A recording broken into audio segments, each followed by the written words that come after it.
neighborhood because I think that's very important.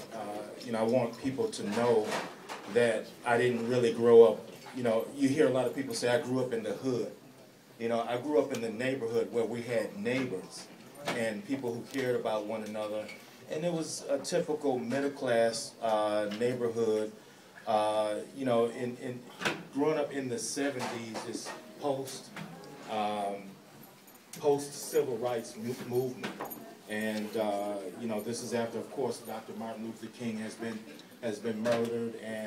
And so we're a typical black middle-class family just trying to adjust to normal life in Detroit and just and continue to make a progressive life and just trying to make it, you know, and just growing up and going to school and experiencing,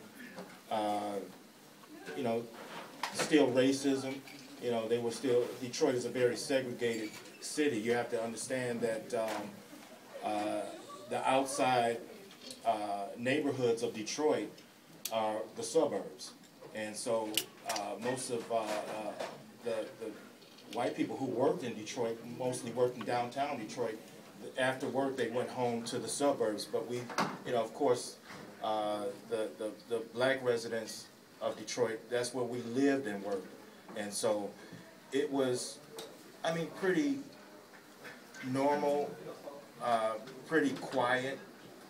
There wasn't a whole lot of crime until after the crack era came in. But I mean, for the most part, it was peaceful.